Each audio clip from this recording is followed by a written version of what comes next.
it. The place where. Balkan Lokantasi Canteen, Turkish restaurant, self-serve, self-service. Энэ өөрөөсөө үүсчихсэн. За хоолны газар гэх. Энэ хоолны газар шүү. Ирээд.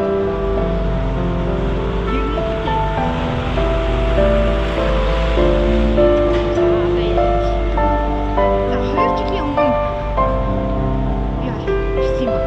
Тэгсэн чинь үнэхээр таалагдаад тэгээ бүр энэ хоолыг л идэхийн тулд маш ойрхон зочих.